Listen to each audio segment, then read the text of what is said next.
E o segundo pedido, gente, faz o seguinte: aqui embaixo tem um chat, você fecha esse chat, clica em compartilhar e manda aí para 5 grupos. 5 grupos daquelas pessoas que você acredita que merecem beber desse conhecimento, tá? Então, a doutora Rosângela, ela vai abrir essa live, né, respondendo a pergunta que eu fiz ela ontem, tá? E aí depois a gente entra no tema biocampo. Lembra da pergunta, doutor? Não. Espero que você tenha gostado. Aqui é igual novela, a gente termina, né, com a pergunta para responder na próxima live. Não, a pergunta é o seguinte, algo que me deixa muito assustado e curioso, são profissionais da área médica, né, Ai, com relatos de disfunções emocionais, problemas emocionais, a gente vê relatos, inclusive, de números mesmo, por entidades sérias, mostrando que o índice até de suicídio de médicos tem aumentado, né? Teria alguma causa para isso? Por que isso está acontecendo? Algo que era um profissional que era para vender saúde, está precisando de saúde. Então, o estudo da saúde mental na área médica é algo que vem acontecendo já há muitos anos, pelo grande número de suicídios que a gente tem nessa área. Existem algumas propostas, não que seja definitivo, mas a primeira é o estresse que o médico é submetido em relação ao seu trabalho, e no sentido de ter que decidir, às vezes, sobre a vida e a morte das pessoas, e a carga que isso leva para aquelas pessoas que às vezes não estão preparadas emocionalmente. A segunda questão que pesa muito no médico é a grande pressão que ele sofre em relação inclusive, à sociedade, à sua família, né? E a ele mesmo. O médico se cobra muito, né? Então ele tem uma pressão muito grande de não poder errar, ele tem que acertar sempre, e eles têm uma espécie de vamos dizer assim, as pessoas colocam no médico uma espécie de responsabilidade que, na verdade, não é do médico. O que o médico é? Ele é um condutor de um tratamento para uma pessoa que está doente, mas quem tem que se tratar é a pessoa. Então, essa responsabilidade que é jogada para cima do médico, às vezes para cima do serviço de saúde, às vezes para cima do hospital, acaba pesando muito. E as pessoas, de novo, que não têm uma tolerância, que não têm uma parte emocional bem estruturada, sofrem muito com isso. E a terceira questão, que é muito mais, talvez, importante, é o acesso às possibilidades, né, de se suicidar. Então, assim, o acesso à droga mortal, letal, é muito maior, né? Então, você vê que a grande maioria dos médicos se suicida tomando medicamentos, ou se suicida utilizando algum aspecto da sua própria profissão, né? A gente vai ter o que se enforca, a gente vai ter o que se mata com um revólver também, mas não é a maior parte. Outra coisa que chama muita atenção é o médico alcoólatra. Então, provando de novo que o estresse da profissão, a exigência é muito grande. Então, o que nós temos hoje como proposta é o médico, quando entra na faculdade de medicina, então, antes até dele virar médico, ele deveria passar por processos de estabilização da sua saúde mental. Então, isso seria o ideal. E que essas pessoas, então, tivessem programas de autoconhecimento, de saber gerenciar as próprias emoções e de entender como responder ao estresse ambiental e ao estresse profissional. Em termos de profissões, é a segunda profissão que mais se suicida. A primeira é aquele cara que fica no aeroporto controlando o avião. Era o controlador de avião. Controlador de voo. Controlador de voo é o que mais suicida, mostrando de novo que a pressão, o estresse, o não poder errar pesa muito. O segundo é o médico. Impressionante. Doutor, eu estava agora há pouco na mentoria com os meus alunos e comentei algo interessante. Eu, com minha experiência como terapeuta, algo que eu observo quando você se conclui uma terapia, quando você estabiliza as emoções de uma pessoa, ela se torna uma pessoa feliz, alegre, ela quer ajudar outras pessoas. Ou seja, a nossa naturalidade é exatamente isso, é o poder estar num ambiente que eu possa ser vulnerável. Inclusive, tem um vídeo muito bom, né, da Brené Brown, que é uma cientista, que é o poder da vulnerabilidade. Ou seja, o ser humano, nós fomos doutrinados, condicionados a sempre reprimir, eu tenho que ser forte, né? Homens não choram. E isso está vindo à tona em forma de problemas emocionais, problemas físicos. Então, terapeutas, quem trabalha com pessoas, saibam que terapeuta que é terapeuta faz terapia, tá? Eu faço terapia de vez em quando, nós somos humanos, tá? E uma das coisas que você falou que me chamou muita atenção foi exatamente isso. Hoje menos, mas no passado bem próximo, se via o médico como um semideus, né? Então, nossa, o cara é o salvador do mundo, salvador da pátria, e isso pesa demais, tá? O próprio médico se colocava assim também, né? Infelizmente, a gente ainda tem profissionais que se acham, só porque tem o curso de medicina, eles acham que eles são mais do que outros ou acham que sabem mais. A gente nunca sabe tudo. Então, o certo é a gente conseguir estar no seu quadrado, como eu digo. E isso vale para terapeuta. Eu acho que uma das grandes questões que a gente enfrenta no terapeuta, que não é médico, porque a gente pode pensar assim, ó, gente, isso a gente nem combinou falar, mas eu acho fundamental. Deixa vir. O que é o terapeuta em si? O terapeuta é aquele que estimula uma pessoa a se autocurar. É um healer, como eu digo, que eu adoro essa palavra, a palavra inglesa, né? Healer, né? Que seria um curador. Mas não é um curador ele curando os outros, é um curador que estimula o outro a se curar. E é isso que o terapeuta é.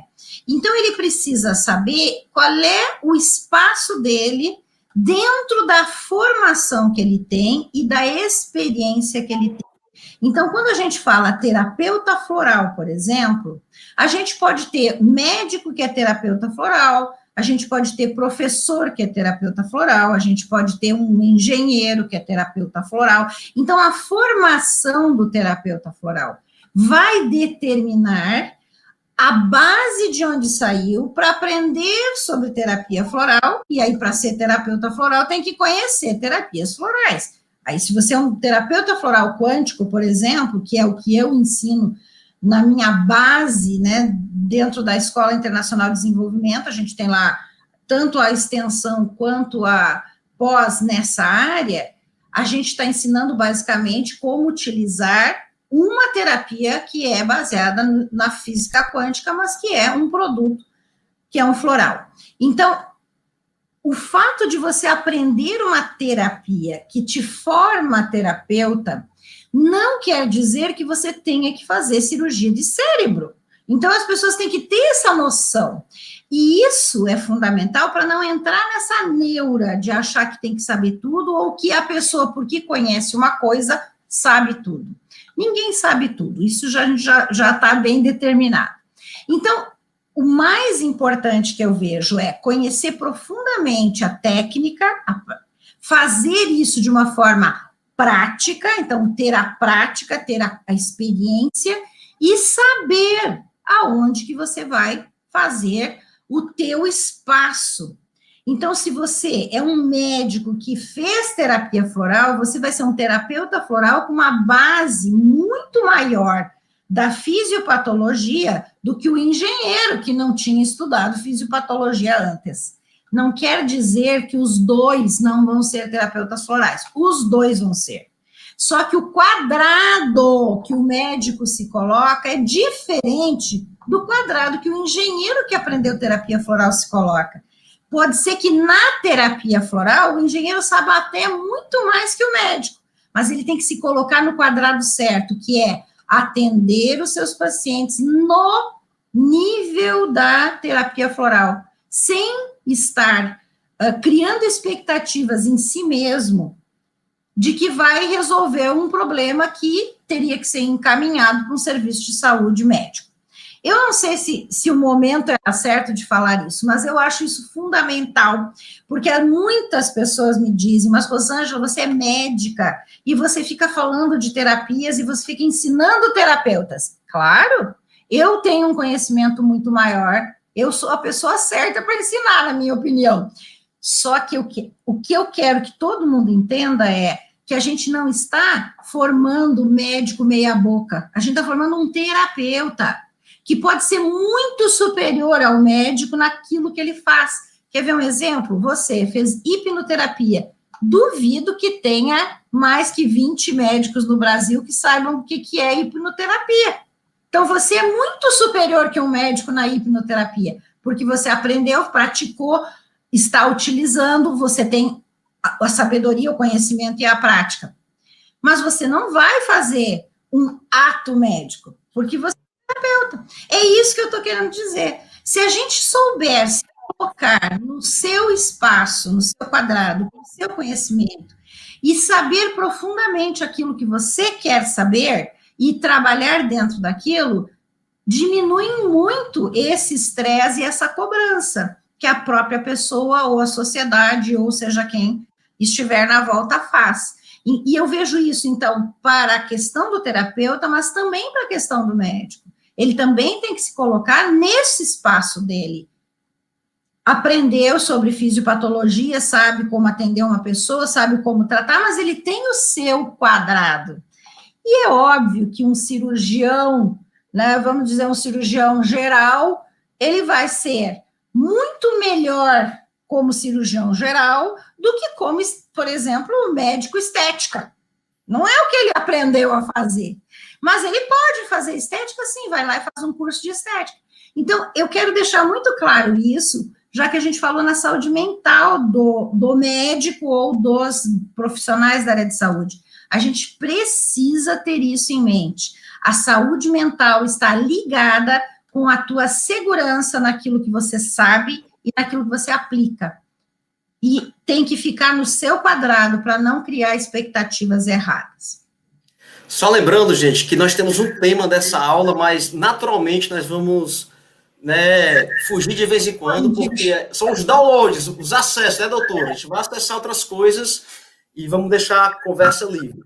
Interessante que você falou, doutora. A minha esposa acabou de fazer um procedimento cirúrgico e quando ela saiu da sala de cirurgia, ela estava com dores e tal, o medicamento não tinha feito tanto surtido efeito. E aí eu fui lá com a hipnoterapia, com a hipnose, e coloquei ela num estado chamado estado Sdale, quem conhece aqui, quem é hipnoterapeuta sabe.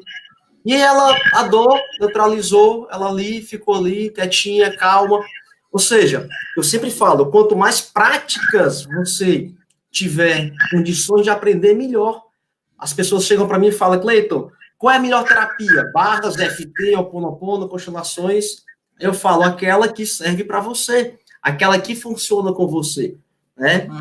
Então é interessante você colocar a tua experiência. Eu, como por exemplo, eu venho da área da física, da mecatrônica, eu gosto de experimentação, eu gosto de fazer experimento, eu gosto de ir para a parte experimental da coisa, né? Então, eu coloquei o meu tempero naquilo que eu estou aprendendo, né? Então, muito bom, muito bom. Vamos lá, eu quero agradecer o pessoal aqui que está compartilhando, ó, já batemos 120 pessoas, compartilha, gente, vamos bater e colocar a meta hoje de 160 pessoas. Será que conseguimos? Então, manda para mais alguém. Manda para mais alguém. Vamos entrar no tema da aula, então. Biocampo, né? Eu queria aqui apresentar, muita gente fala, Cleiton, mas isso é balela. Gente, nós somos energia. Eu estava até agora há pouco dando uma aula, né, falando sobre a AFT. Eu queria só compartilhar o slide aqui rapidinho para mostrar essa figura aqui, ó. Essa figura que está aparecendo aqui. Aqui é uma foto que é conhecida como foto Kirner, ou bioeletrografia, que nada mais é do que a detecção dos campos magnéticos, pessoal, digamos assim, né? Que as pessoas, e dependendo da coloração, você percebe que tem uma frequência. Ou seja, nós estamos emanando um campo vital, um biocampo, né? E aqui, ó, isso aqui é uma foto verídica também, real, tá? Aqui é de um paciente, de uma pessoa que... Deixa eu colocar aqui tela cheia. E... Opa, voltou. Aqui, uma pessoa, se você observar aqui a foto do campo, do biocampo aqui, digamos assim, do polegar. Se você observar aqui nesses espaços aqui mais escuros, são bloqueios energéticos, ou seja, nós temos canais energéticos que percorrem pelo nosso corpo, assim como nós temos aqui as veias artérias. E aqui, ó, é após o equilíbrio, seja através de um floral quântico, de uma FT, de uma hipnoterapia. Mas olha só, aqui é que eu falo que está talvez aí a origem de várias doenças, né? Então, os bloqueios energéticos impedem que a energia vital circule pelo nosso corpo, tá? E isso altera a nossa frequência total, frequência resultante. Mas, em suma, nós temos um biocampo. Fale um pouco mais aí, doutora Rosângela. Então, vamos lá. Primeira coisa, como é que se forma um biocampo? Como o Cleiton estava falando, tudo é energia. Então, tudo que vibra e oscila cria um campo de energia na sua volta. Esse campo de energia, ele pode ser medido, inclusive, né? Então, imagine que nós somos feitos de entre 50 e 75 trilhões de células, e cada uma das células é feita de átomos, que é a nossa menor porção da matéria. Esses átomos, por si só, criam campos. Então, dentro do átomo, nós temos campos de energia. Nós temos os campos de energia dos átomos. Nós temos os campos de energia das substâncias que esses átomos vão criando, que são moléculas, que essas moléculas criam campos de energia, vão fazer a célula. A célula tem o seu campo de energia, que vai se juntar em tecido, que vai criar o órgão. Então, cada pedacinho de nós tem um campo de energia. Então, esses campos todos, eles vão se formando, se integrando e criando um único campo, que é a nossa assinatura energética. Então, nós, seres humanos, nós somos únicos na sua assinatura energética. E o que determina a somatória dos campos de energia é o significado que cada um tem. Por exemplo, eu sou a Rosângela, então o significado da minha pessoa, da minha mente, é que determina o total da minha assinatura energética. Por quê? Porque todos nós somos feitos dos mesmos pedacinhos, vamos dizer assim. Então, todos nós somos feitos de átomos, e esses átomos são feitos de elétrons, de prótons, de nêutrons e de subpartículas. Então, isso não dá para contar diferente, porque somos todos iguais nesse sentido. Todos nós somos feitos de 2 pulmões, 2 rins, um fígado, um estômago, e cada pedacinho desses, cada órgão, tem a sua informação, o seu campo de energia e a informação para o universo, porque a matéria só é matéria se ela tiver uma informação, que é a energia dela. Então, como é que eu vou ter? Se fígado é igual para todos nós, e para ser fígado tem que vibrar como fígado, e todos nós temos fígado, como é que eu vou conseguir uma assinatura energética única? Porque eu vou ter uma mente que me dá o significado. Mas cada pedacinho de nós vai ter uma vibração e uma energia. Então, a somatória de tudo isso cria o que nós chamamos de biocampo, que é o campo de energia biológico vivo de cada um de nós. Não somos só nós, né? As plantas também têm biocampo, estão vivas, e nós temos também o biocampo dos animais. Então, tudo que for vivo tem um campo de energia único com a sua somatória, que a gente chama de biocampo.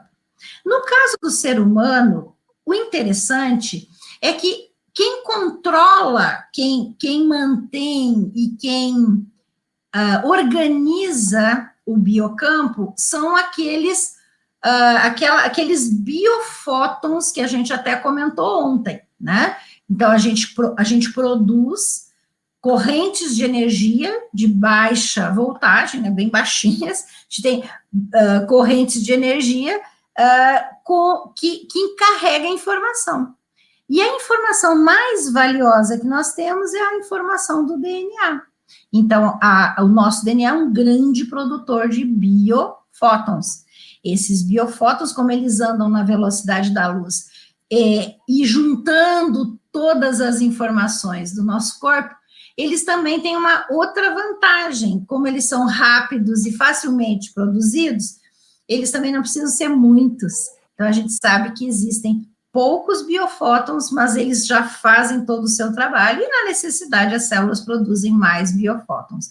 E cada biofóton vai levar a informação do todo, porque essa é uma outra coisa maravilhosa, é a gente entender que nós somos holográficos. Cada pedacinho de nós tem a informação do todo, de tudo que é, né, nosso. Isso vale, por exemplo, só para a gente ficar um pouco mais dentro do assunto, isso vale, por exemplo, quando faz transplantes. Qual é o grande problema do transplante? Bom, uma das coisas simples do transplante é que se todo mundo tem o mesmo órgão com a mesma informação, era só pegar o órgão de um e botar no outro, né? Não dá muito certo. Até dá, mas tem um monte de situações que a gente tem que levar em consideração. Por quê? Porque quando o órgão sai de um corpo e vai para o outro, ele leva a informação do todo, do outro, Memória, né? do corpo anterior, onde ele estava. Então, existe uma rejeição natural para aquele órgão, porque ele não faz parte do novo corpo, e existe uma rejeição material. Então, o material é por isso que se faz hoje exames para ver se é o mesmo tipo sanguíneo, se as células são biocompatíveis. Então, existe uma porção de formas de você diminuir o impacto da matéria, mas não tem a diminuição do impacto da informação e da energia, a não ser que a gente use as nossas práticas integrativas vibracionais. Então, hoje, eu tenho uma experiência muito grande em cima disso, usando florais quânticos, que a gente, né, tem aí a possibilidade, eu até fiz questão de mostrar que qualquer pessoa que decida aprender pode ser um terapeuta floral, desde que ele tenha esta vontade, né, porque nós sabemos que se você conhecer a técnica, conhecer a prática, conhecer o floral, por exemplo, você vai ajudar as pessoas. E no caso do floral, por exemplo, eu tive inúmeros casos, cuidei de pessoas que fizeram transplante de rim, transplante de córnea, então, aqui em Curitiba eles têm centros, né, de transplante de córnea, então, tratei trocentos. O que acontecia? A pessoa estava com uma perda da função daquele órgão, estava com problemas, e quando você entra com informação e nutrição, reverte, gente. Casos de transplante de córnea, perdendo celularidade da córnea, a pessoa entrando na fila para outro transplante, em 6 meses, 8 meses, reverte.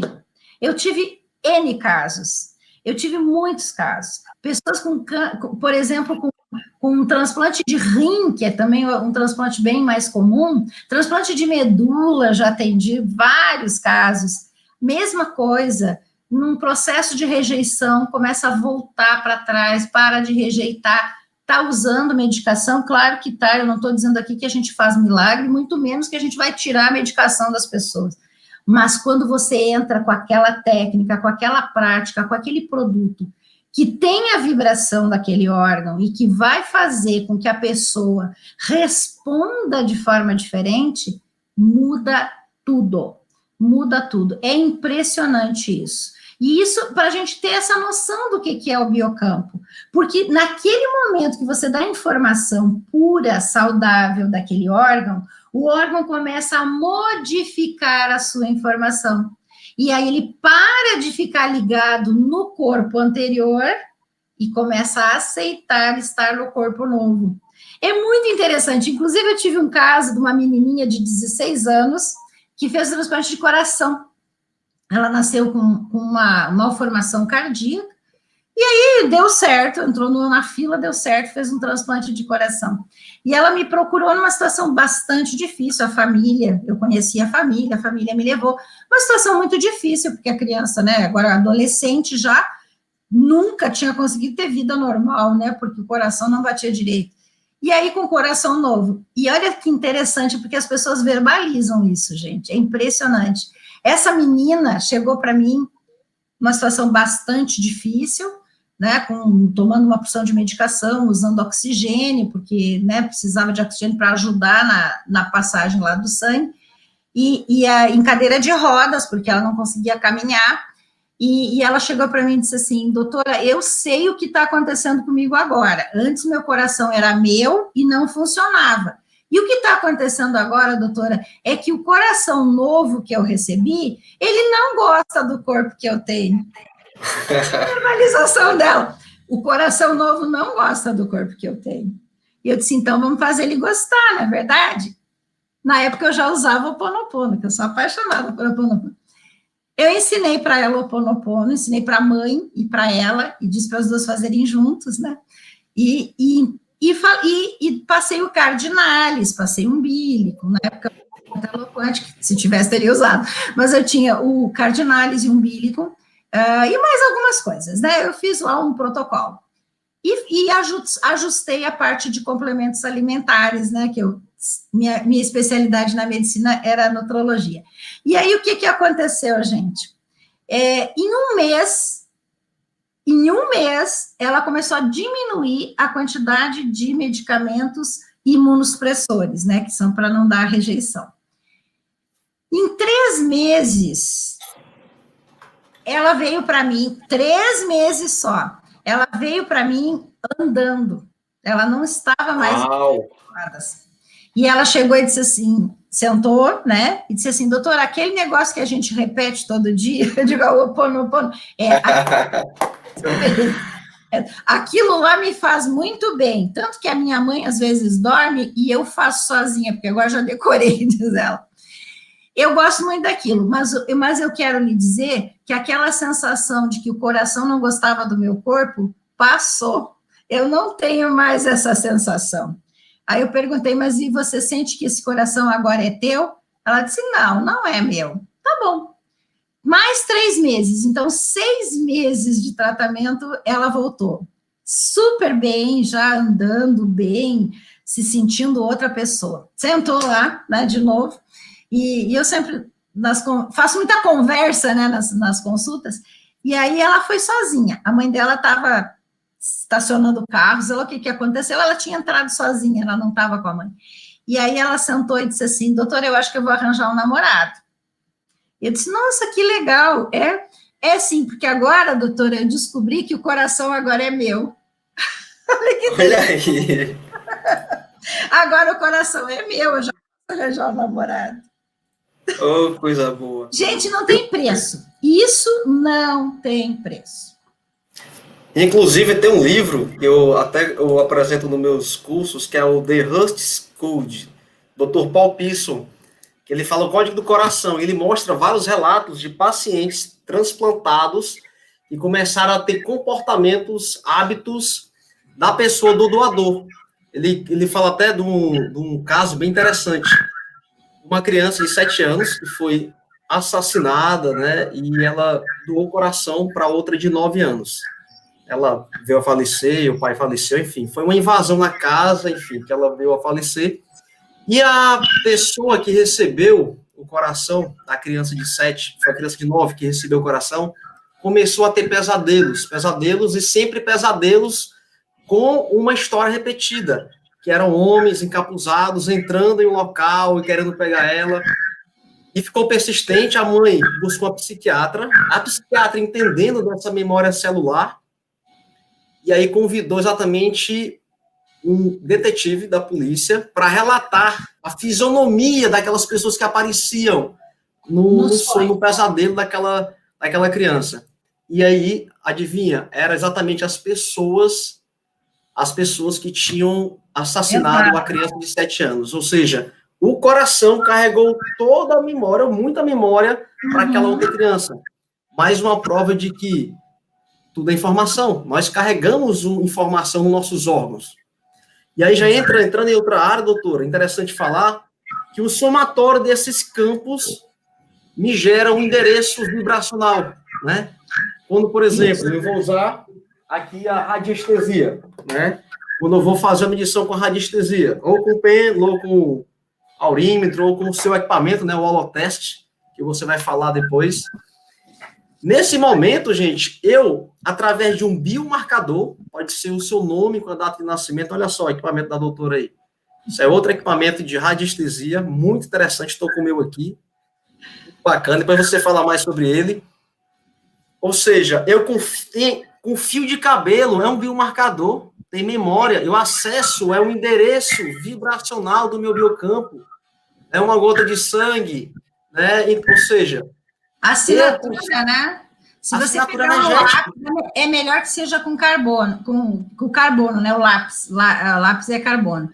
Você grafite, né? assinar, o grafite. Quando você assina, você está colocando a tua informação ali naquela assinatura.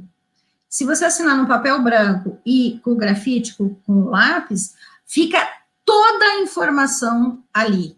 E é uma informação do biocampo. É exatamente isso que a gente está falando. A informação é do biocampo. Pode ser, então, uma unha, um pedaço de cabelo, pode ser, então, como eu falei, a assinatura, pode ser só o nome. A gente, às vezes, não tem nem isso, só tem o nome da pessoa. Mas se você botar o nome, botar a tua intenção, que é para aquela pessoa que você quer avaliar aquele campo, também vale.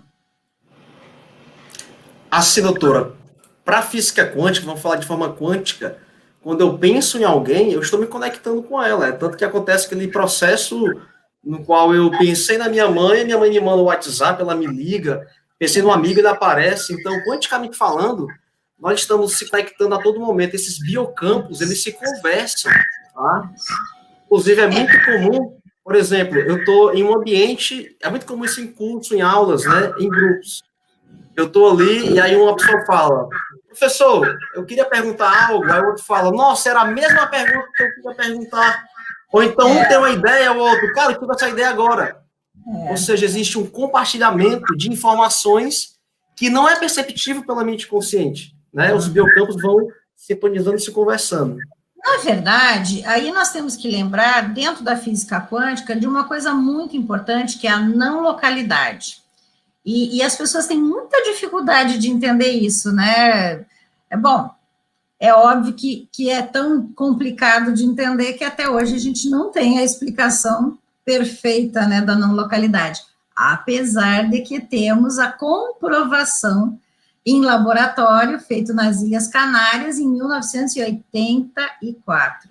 Então, a gente tem aí um tempo imenso de certeza absoluta da não localidade, e, ao mesmo tempo, a gente não tem a explicação. Mas isso não é problema para a ciência. Só quero lembrar vocês que a lei da gravidade, ela foi enumerada, quer dizer, foi enunciada, foi falada por Newton.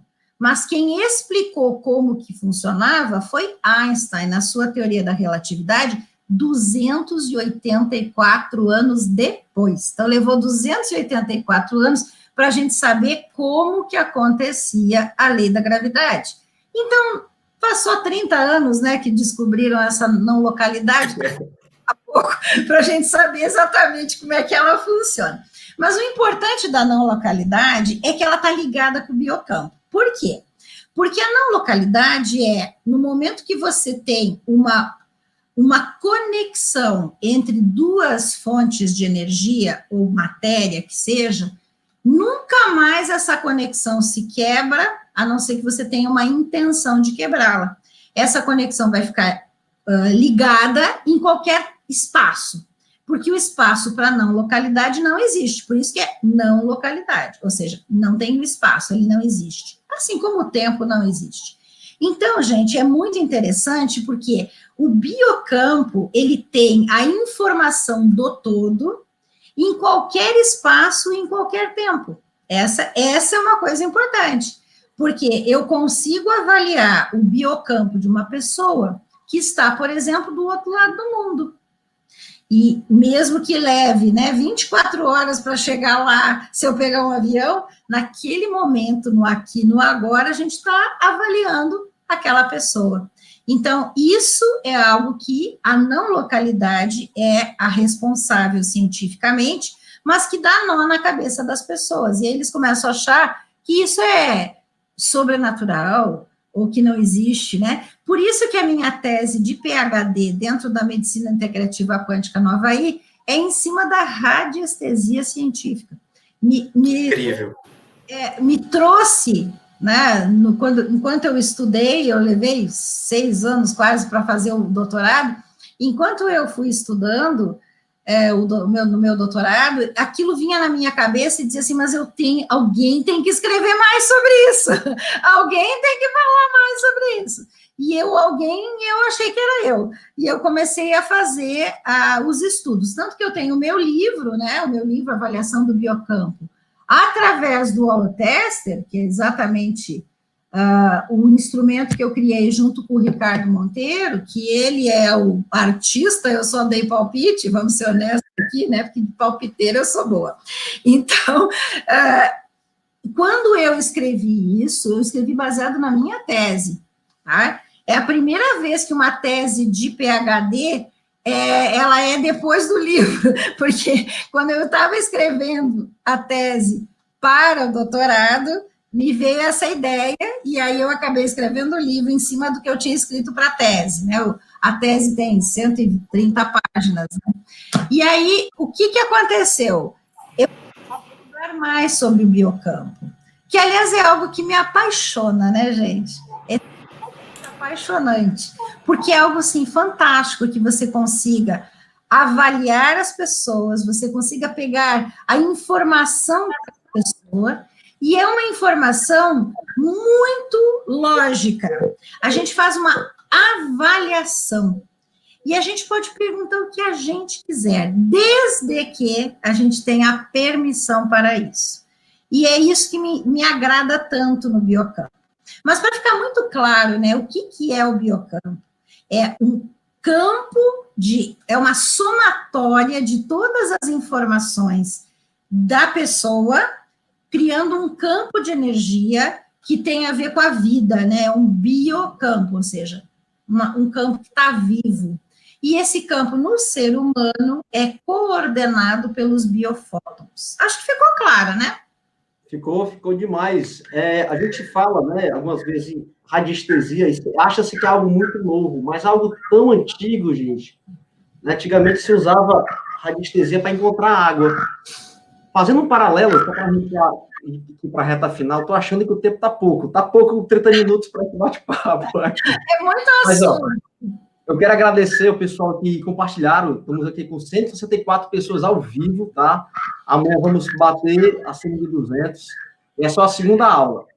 Mas o que eu queria falar, para finalizar isso, é que a gente aprende, às vezes, lá na escola, né? Que, quais são os seres vivos? A gente fala, os animais, seres humanos e as plantas.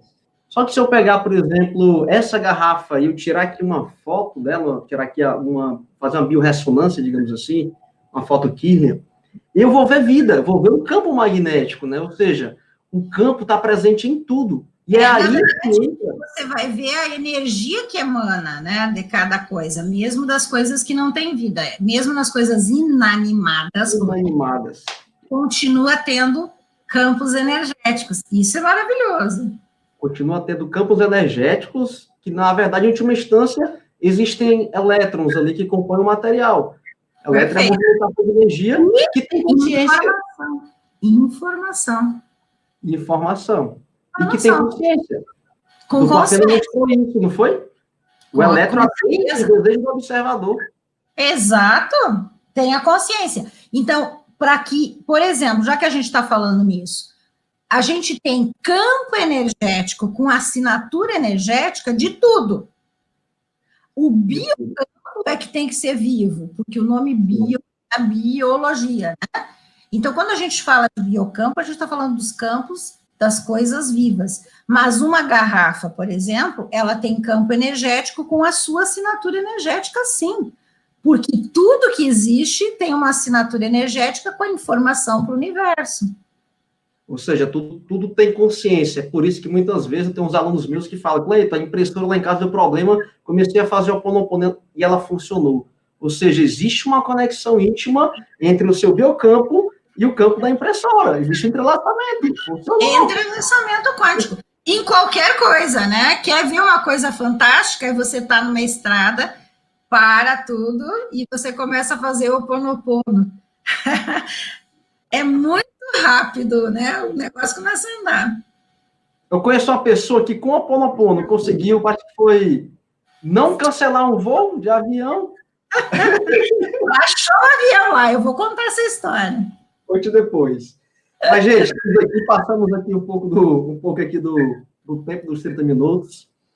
Eu quero agradecer a você que confia no nosso trabalho, confia nesse projeto. Todos os dias vamos trazer aqui um tema.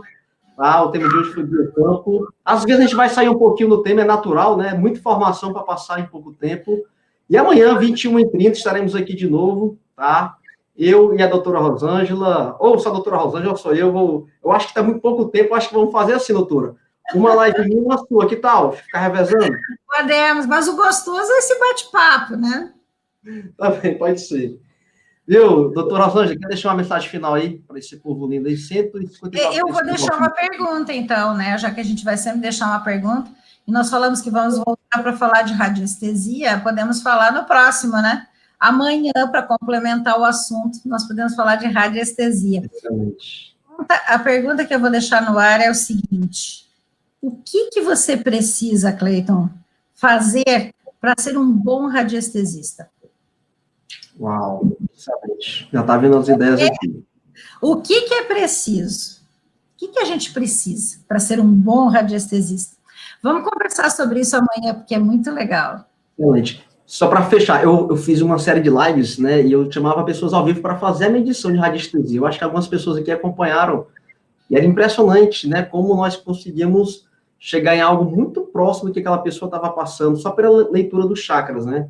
E aí, lógico, que está dentro aí, essa habilidade dentro dessa resposta, dessa pergunta.